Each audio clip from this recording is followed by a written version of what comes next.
तो दोस्तों आज मैं एक्सप्लेन करने वाला हूँ एक बहुत ही एपिक साइंस फिक्शन मूवी का पार्ट 2 जिसका नाम है एवतार द वे ऑफ वाटर। अब आई नो ये कोई हॉरर मूवी नहीं है और इससे पहले कि आप नीचे गाली गलौज करो या फिर कुछ और बोलो तो देखो ये मेरी पर्सनल ख्वाहिश थी कि मैं इस मूवी को एक्सप्लेन करूंगा। इसका पार्ट 1 2009 में आया था और उस वक्त मैंने इस मूवी को थिएटर के अंदर देखा था और जब से मैंने ये चैनल शुरू किया है तब से ही मेरी मन की इच्छा थी कि इसका पार्ट 2 जब भी आएगा मैं जरूर एक्सप्लेन करूंगा। तो देखो अगर आप इंटरेस्टेड हो तभी इसको देखना। हालांकि मैं जानता हूँ कि एवतार पार्ट 1 सब ने देखा होगा और सभी इसमें इंटरेस्टेड भी होंगे, तो अगर आप बिल्कुल दिल से इंटरेस्टेड हो तभी आप देखिएगा, नहीं तो आप इस वीडियो को अभी क्लोज कर सकते हो। और मेरी पर्सनल रिकमेंडेशन तो सबसे पहले यही है कि आप इसको थिएटर में जाकर देखना क्योंकि उसका एक्सपीरियंस अलग ही लेवल का होगा। फिलहाल इस मूवी की IMDb रेटिंग 8 स्टार से ऊपर चल रही है जो कि बहुत ही बेहतरीन है और इसको लेजेंडरी डायरेक्टर जेम्स कैमरन ने ही बनाया है। तो उम्मीद करता हूँ कि आपको ये जरूर पसंद आएगी। तो चलिए अब बिना किसी देरी के चलते हैं सीधा वीडियो की तरफ। तो एवतार या फिर एवतार मूवी का जो बेस कॉन्सेप्ट है वो ये था कि साल होता है 2154 और धरती खत्म हो रही थी। तो कुछ लोग धरती से पेंडोरा नामक प्लेनेट पे आते हैं नई जिंदगी या फिर कुछ ऐसे पदार्थों की तलाश में जिससे धरती ठीक हो सके। पेंडोरा के वासी यहाँ पर नावी लोग हैं और दिखने में ये लंबे, नीले, स्ट्रॉन्ग और काफी तेज हैं। और पेंडोरा प्लेनेट जिंदा है क्योंकि यहाँ पर सांस लेती है माँ ईवा और मदर ईवा ही है जो कि सभी एनर्जी का यहाँ पर सोर्स है। खैर धरती से यहाँ पर जेक सली या फिर जेक सुल्ली नाम का एक सोल्जर आता है जो कि असल में पैरालाइज्ड होता है। साथ ही साथ पेंडोरा पे ग्रेस नाम की एक साइंटिस्ट भी काम कर रही थी जिसने नावी लोगों की बॉडी कॉम्पोजिशन जान ली थी और कई सारे उसके अवतार बनाए थे। अब हर एक इंसान का एक अवतार बनाया जाता था ताकि उनको कैप्सूल्स में डालकर दोनों को जोड़ा जा पाए। जैसे कि मेरा एक अवतार बनाया गया जो कि दिखने में बिल्कुल नावी लोगो जैसा होगा लेकिन साथ ही साथ उसके अंदर मेरे ट्रेट्स भी होंगे और एक कैप्सूल के अंदर मेरी ह्यूमन बॉडी को डालकर दोनों को माइंड से जोड़ दिया जाएगा।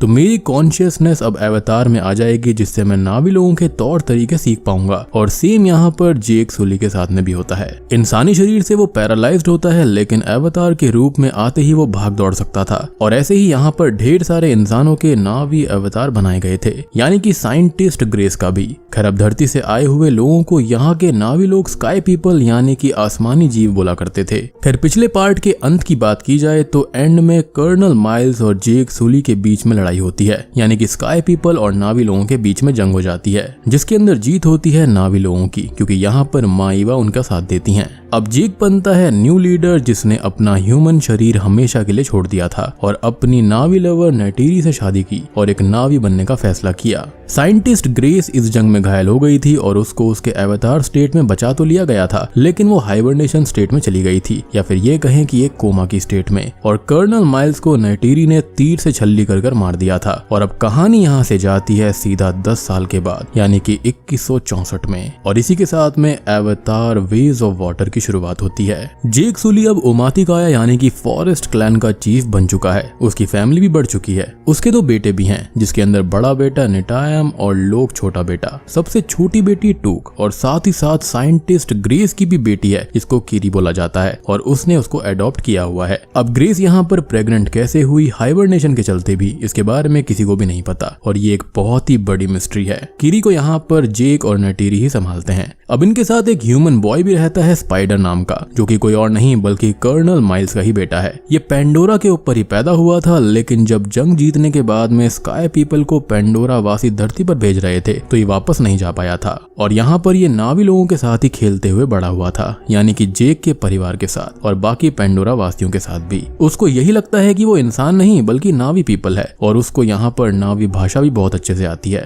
अब देखो पहले पार्ट के अंदर तो खाली पेंडोरा को समझने और यहाँ से खास मिनरल्स को एक्सट्रैक्ट करने ही धरती से लोग आए थे लेकिन इस बार होता ये है कि यहाँ पर शांति होने के बाद स्काई पीपल फिर से आ जाते हैं यानी कि 10 साल की शांति के बाद फिर से तबाही आने वाली थी। लेकिन इस बार अपनी कॉलोनीज यहाँ पर वो बसाने आते हैं क्योंकि धरती खत्म हो रही थी जिसके चलते ये मेन ऑपरेटिंग बेस बनाते हैं जिसको ब्रिज हेड सिटी का नाम दिया जाता है और ये मिशन हो रहा था जनरल अर्डमोर की निगरानी में, यानी कि पिछले मिशन से भी बहुत ही ज्यादा बड़ा मिशन है ये। अब धरतीवासियों के आने से होता यह है कि उनके जैसे ही स्पेस शटल्स इस धरती पर लैंड होते हैं तो ढेर सारे पेंडोरा वासी, वहाँ के जंगल और वहाँ के जीव मारे जाते हैं, जिससे जेक और उसका क्लैन काफी दुखी हो जाता है। अब शॉकिंगली हमको ये दिखाया जाता है कि कर्नल माइल्स को एक अवतार के रूप में बचा लिया गया है। जी हाँ, नटीरी ने अपने तीरों से उसको मार तो डाला था, लेकिन उसकी मेमोरीज वगैरह की हेल्प से कर्नल और उसके साथियों को अवतार के रूप में बचा लिया गया। और ऐसा इसलिए है क्योंकि ये साल 2164 है। अर्थ की टेक काफी एडवांस हो गई है और ये सारा प्लान पहले से ही था, यानी कि पेंडोरा के ऊपर ही मेमोरीज एक्सट्रैक्शन वगैरह हो चुका था, क्योंकि वो जानते थे कि ये सारे मिशंस एक तरह से खुदकुशी वाले हैं। अब ऑब्वियस सी बात है, आप नए प्लेनेट पर जा रहे हो, वहाँ के जीव अलग हैं, सब कुछ अलग है, तो उन्होंने एक कैलकुलेटेड रिस्क लिया था। इन शॉर्ट, कर्नल माइल्स वापस आ गया था जेक सुली से बदला लेने, और अब उसका मकसद बस जेक से और उसकी फैमिली से बदला लेना था। लेकिन ऑब्वियसली जेक अब इस क्लैन का लीडर है, तो ऐसे ही वो सब कुछ नहीं होने दे सकता था।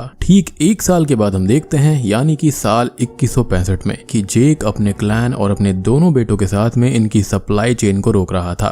अर्थ के लोग यहाँ के मेटल्स, मिनरल्स को एक्सट्रैक्ट कर रहे थे एक ट्रेन की हेल्प से, तो इनको ये लोग बार बार रोक रहे थे। अब साथ ही साथ उनके अंदर जितने भी गन्स और मशीनरी हुआ करती थी उसको ओमातिका या पीपल ले लिया करते। लेकिन इसी बीच हम देखते हैं नेटायम को और लोक को, जो कि फ्लाइंग टुकड़ी से हटकर नीचे धरती पे चले जाते हैं, जो कि उनका काम नहीं था। बस तभी स्काई पीपल आ जाते हैं और हमला होता है, जिसके अंदर ये दोनों ही भाई घायल होते हैं और फिर इनको बचाया जाता है, जिसके बाद इन दोनों को बहुत डांट पड़ती है। बेसिकली जेक का सीधा मकसद अपनी फैमिली और क्लैन को बचाना था। अब देखो, पेंडोरा के ऊपर होता यह है कि जब भी कोई इंसान या फिर कोई अनजान चीज इन जगहों पर आती है तो पूरा इलाका और नावी के लोग अलर्ट हो जाते हैं। लेकिन जब नावी के लोग यहाँ आते हैं तो ऐसा नहीं होता, क्योंकि एनवायरनमेंट को लगता है कि वो उनके ही लोग हैं, यानी कि माईवा को। तो इस थियोरी को टेस्ट करने के लिए कर्नल माइल्स अपनी टुकड़ी के साथ यहाँ पर जाते हैं अपने अवतार के रूप में। लेकिन उसी टाइम पर कीरी, लोवाक, टूक, स्पाइडर उस इलाके में होते हैं जहाँ पर पिछली मूवी के अंदर कर्नल अपने इंसानी शरीर में मारा गया था और जिस क्रायो ट्यूब के अंदर जेक की ह्यूमन बॉडी रहती थी। अब सेम इलाके में कर्नल भी पहुंच जाता है, जहाँ पर उसको अपनी कंकाल बनी हुई बॉडी दिखाई देती है और उसको नटीरी की याद आती है कि कैसे उसने उसे मारा। वो गुस्से में अब खुद का ही स्कल क्रश कर देता है और ये चारों छुपके से इन पर नजर रख रहे थे। हालांकि वहां पर जाना इनको अलाउड नहीं था, लेकिन लोआ की जानकारी देता है अपने पिता जेक को कि यहाँ पर नावी लोग तो हैं, लेकिन वो दिखने में अलग हैं। सोल्जर जैसे कपड़े उन्होंने पहने हुए हैं। तो नटीरी, जेक और उनका बड़ा बेटा नेटायम सीधा ही निकल जाते हैं उसी इलाके की तरफ ताकि वो सबको बचा पाए। लेकिन होता यह है कि इन चारों को माइल्स और उसके लोग पकड़ लेते हैं। इनफैक्ट यहाँ पर कर्नल पहचान जाता है कि कीरी ग्रेस की बेटी है और बाकी दो नटीरी और जेक के बच्चे।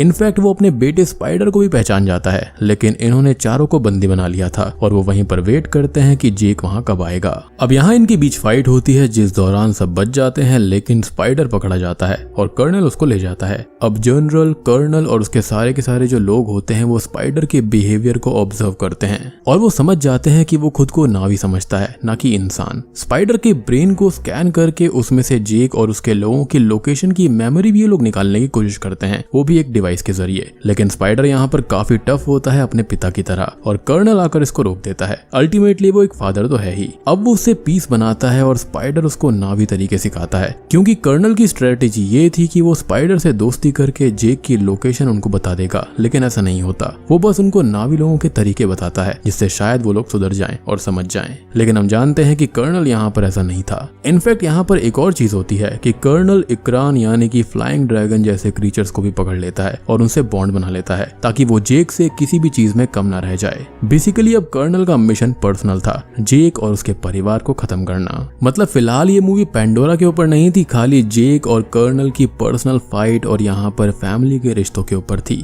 अब हाइड आउट में जाकर जेक समझ जाता है कि जो आसमानी लोग हैं वो स्पाइडर से उनकी लोकेशन निकलवा ही लेंगे। वो जानता था कि उनका टॉर्चर बहुत खतरनाक है, तो वो फैसला करता है कि अब वो और उसकी फैमिली यहाँ पर नहीं रहेगी। हालांकि नटीरी इसके खिलाफ थी, लेकिन वो फिर भी उसको मना लेता है। वो इस जगह को छोड़कर कहीं और चले जाएंगे। इनफैक्ट जेक यानी कि टॉरक मार्क्तो जो होता है वो चीफ की पोजीशन भी तैरसम नाम के एक नावी को दे देता है, जो कि काफी अच्छा लीडर बनेगा। और सबसे बड़ी बात, यहाँ पर जेक और नटीरी शॉक्ड होते हैं कि कर्नल अभी तक जिंदा है और अब तो वो ज्यादा पावरफुल है, एज वो यहाँ पर उन्हीं के बीच में घुल मिल गया है, यानी कि एक नावी बन चुका है। खैर अब क्या था, ये सब निकल पड़ते हैं अपने नए सफर की ओर, यानी कि समुद्र की ओर, और ये सब पहुंच जाते हैं मैथकैना रीफ लोगों के पास में, यानी कि वाटर पीपल के पास, जो कि कि पेंडोरा प्लैनेट के ईस्टर्न सी के पास में है। यहाँ पर 100 से भी ज्यादा आइलैंड हैं और अलग अलग वाटर क्लैंस भी हैं। अब एक चीज और कि अब तक हमको यही लग रहा था कि नावी लोग फॉरेस्ट में ही रहते हैं, लेकिन नहीं, यहाँ पर पानी भी एक एलिमेंट है और पानी के लोगों को कहा जाता है मतकईना। यहाँ पर कुछ डिफरेंशिएशन भी है इसके अंदर, जैसे कि इनकी टेल और हैंड्स थोड़े से अलग और स्ट्रॉन्ग होते हैं, जिससे कि पानी में तैरने में इनको आसानी मिलती है।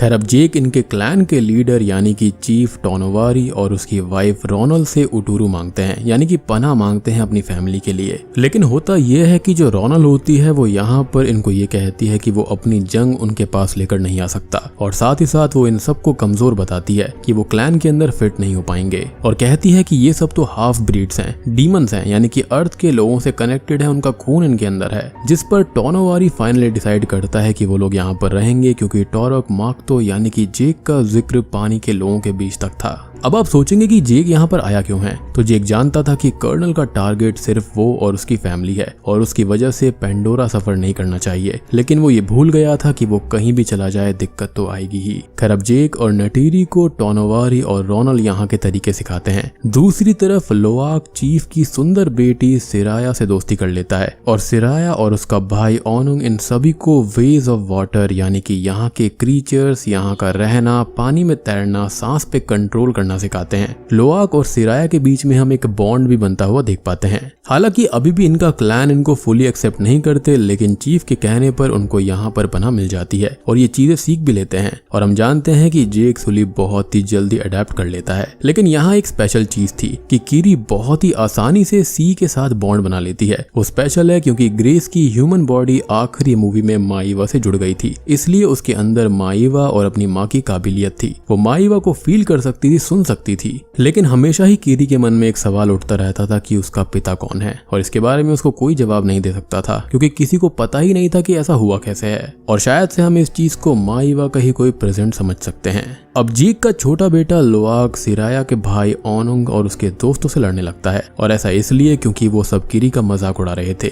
एज उसकी 4 ही उंगलियां थी, यानी कि वो हाफ ब्रीड थी। अब लोआक और उसका बड़ा भाई भी इसमें इन्वॉल्व हो जाते हैं और बस उनके बीच में गुत्थम गुत्ता होने लगती है। लेकिन जेक के कहने पर लोआक ओनुंग से माफी मांगने चला जाता है। लेकिन जेक यहाँ पर अंदर ही अंदर खुश भी होता है कि उसके लड़कों ने ज्यादा मार पिटाई करी है और क्लैंस की शक्ति और वो सब होता है ना, तो यहाँ पर वही था। खैर लोआक माफी मांगता है, लेकिन ओनुंग और उसके दोस्त जो होते हैं उनके मन में कुछ और ही था। वो उसको एक सी के खतरनाक हिस्से में ले जाते हैं जहाँ पर बहुत ही भयानक शार्क जैसे प्रेडेटर्स रहते थे। लेकिन तभी लोआक को पायाकान आकर बचा लेता है, जो कि सी की ही एक वेल जैसा कोई क्रीचर है, जो कि टुलकून स्पीशीज है। ये स्पीशीज बहुत ही इंटेलिजेंट है और लोआक की दोस्ती भी इससे हो जाती है, क्योंकि लोआक ने उसके फिन से एक इंसानी इक्विपमेंट को हटा दिया था। इनफैक्ट मैथकेइना यानी कि रीफ पीपल इनको यहाँ पर अपना स्पिरिचुअल फैमिली भी मानते हैं, क्योंकि जो टुलकून्स होते हैं वो इनसे बात कर सकते हैं इशारे से, टेलीपैथिकली भी, जैसे डॉल्फिन्स वगैरह बात समझती हैं, बिल्कुल वैसे। अब लोआक को सब ढूंढ रहे होते हैं, क्योंकि ओनुंग को लोआक का बड़ा भाई पकड़ लेता है और वो सबको बताता है कि उसने क्या किया है। लोआक को अब उस शार्क से यहाँ पर पायाकान ने बचा लिया था, जिसके बाद में वो उसको जाने को कहता है, क्योंकि सभी वहां पर आ गए थे और वो किसी ट्रबल में नहीं पड़ना चाहता था। जेक अपने छोटे बेटे को किसी काबिल नहीं समझता था, क्योंकि वो कभी उसके ऑर्डर्स फॉलो नहीं करता।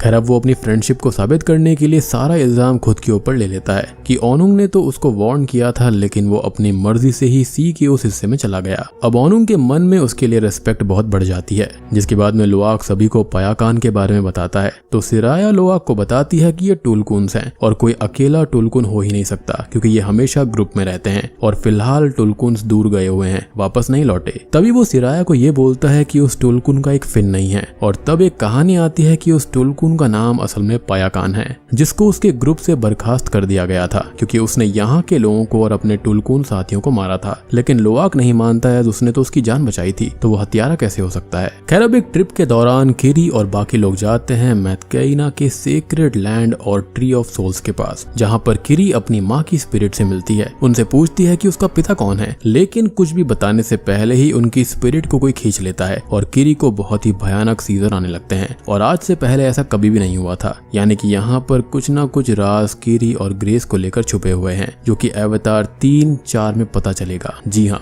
बहुत सारे पार्ट्स ऑलरेडी डिसाइड हो चुके हैं, जो कि शायद से 2024 और 2026 में आने वाले हैं। खैर, अब जेक अपनी बेटी की मदद के लिए उसके ह्यूमन दोस्तों नॉर्म स्पेलमैन और मैक्स पटेल को बुलाता है, लेकिन वो कुछ खास नहीं कर पाते और तभी वहां पर रोनल आ जाती है, यानी कि चीफ की वाइफ, जो कि अपने जादू टोने से किरी को होश में ले आती है और वो खुद भी यहाँ पर प्रेग्नेंट थी। अब नॉर्म और पटेल के यहाँ आने से कर्नल को हिंट लग जाता है कि जेक यहीं कहीं किसी आइलैंड के ऊपर है, तो बस वो निकल जाता है इन आइलैंड की तरफ। लेकिन वो अकेला नहीं था, वो जाता है टुलकून हंटर्स के पास में, क्योंकि वो सीज को अच्छे से जानते थे। अब आप सोचेंगे कि टुलकून्स का हंट क्यों? जैसा कि मैंने बताया कि ये बहुत ही इंटेलिजेंट स्पीशीज है, तो इनके ब्रेन में अमृता नाम का एक लिक्विड होता है, जो कि एक छोटी सी बोतल जो होती है वो $80 मिलियन में बिकती है। जी हाँ, और इससे एंटी एजिंग हो सकती है। और अब अमृता को अब अमृत भी कह सकते हो। अच्छा रेफरेंस है संस्कृत का, क्योंकि अल्टीमेटली ये काम वही करने वाला था। मीनवाइल हम देखते हैं टुलकून्स वापस लौट आए हैं और सभी रीफ पीपल यानी कि पानी के लोग इनसे बॉन्ड करते हैं। स्पेशली रोनल, जो कि टुलकून्स की मदर से बहुत ही ज्यादा बॉन्डेड है। वो उसकी एक स्पिरिचुअल सिस्टर जैसी है। वो सॉन्ग्स भी गा सकते हैं। जी हाँ, टुलकून सॉन्ग भी क्रिएट करते हैं। मदर टुलकून रोनल को प्रेग्नेंट देखकर बहुत खुश थी, लेकिन ये खुशी ज्यादा देर नहीं टिकती, क्योंकि कर्नल माइल्स स्पाइडर के साथ अलग अलग आइलैंड पर जाकर जेक के बारे में पूछता है और उनके घरों में आग भी लगा देता है, जिससे जेक तक ये बात पहुंच जाए, और ऐसा हुआ भी था।